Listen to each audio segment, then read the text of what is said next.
ఏపీలో Maoist encounter పెద్ద ఎత్తున కలకలం రేపుతోంది. అల్లూరి సీతారామరాజు జిల్లా మారేడుమిల్లిలో మావోయిస్టు అగ్రనేత కేంద్ర కమిటీ సభ్యులు హిడ్మా అలియాస్ సంతోష్తో పాటు మరో 5గురు ఎన్కౌంటర్లో హతమయ్యారు. పోలీసులతో జరిపిన ఎదురుకాల్పుల్లో హిడ్మాతో పాటు అతని భార్య రాజక్క అలియాస్ హేమ, మరో 4గురు టీం సభ్యులు కూడా మృతి చెందారు. ఛత్తీస్గఢ్ సుక్మా జిల్లాలోని పూర్వాటి గ్రామంలో జన్మించిన హిడ్మా అతి చిన్న వయసులోనే మావోయిస్టు కేంద్ర కమిటీ సభ్యునిగా చేరారు.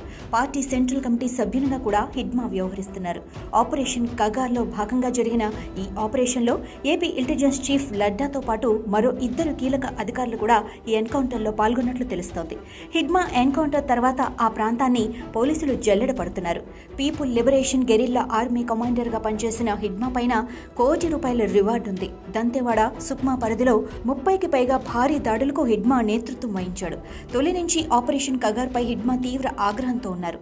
అదే సమయంలో ఆయుధాలు వదిలి చర్చలు జరపాలన్న పిలుపును హిడ్మా వ్యతిరేకించాడు కూడా.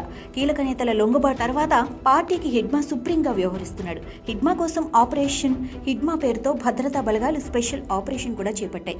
హిడ్మా ఎన్కౌంటర్ అనంతరం అక్కడ లభించిన సమాచారం మేరకు పోలీసులు విజయవాడలోని ఆటోనగర్లో ఓ ఇంటిపై దాడి నిర్వహించారు.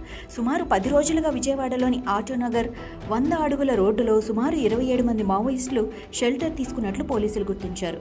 విజయవాడ వంటి నగరాన్ని మావోయిస్టులు సేఫ్ జోన్గా చేసుకోవడం పట్ల పోలీసులు ఆశ్చర్యం వ్యక్తం చేస్తున్నారు. కృష్ణా జిల్లా ఎస్పీ విద్యాసాగర్ ఆధ్వర్యంలో ఆక్టోపస్, గ్రే హౌండ్స్ దళాలు పీపుల్ గెరిల్లా ఆర్మీ గ్రూపునకు చెందిన 27 మందిని అదుపులోకి తీసుకున్నారు. వీరిలో 21 మంది మహిళలు, 6గురు పురుషులు ఉన్నట్లు తెలుస్తోంది.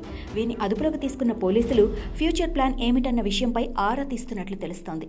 వీఐపీ నగరంగా గుర్తింపు పొందిన విజయవాడను మావోయిస్టులు షెల్టర్ జోన్ చేసుకోవటం వెనుక ఏమైనా కుట్ర ఉందా అన్న కోణంలో పోలీసులు ఆరా తీస్తున్నారు.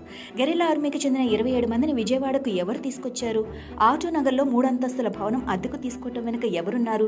వీరితో పాటు ఇంకా ఎవరెవరు విజయవాడ సహా చుట్టుపక్కల ఉంటున్నారన్న విషయంపై పోలీసులు విచారణ చేస్తున్నారు. వీరి వద్ద దొరికిన సమాచారంపై పోలీసులు విశ్లేషణ చేస్తున్నారు. గెరిల్లా ఆర్మీ వద్ద వీఐపీల సమాచారం ఉందా అన్న కోణంలో దర్యాప్తు చేస్తున్నారు. మొత్తానికి విజయవాడలో మావోయిస్టు కార్యకలాపాలు పెద్ద ఎత్తున కలకలం రేపుతున్నాయి.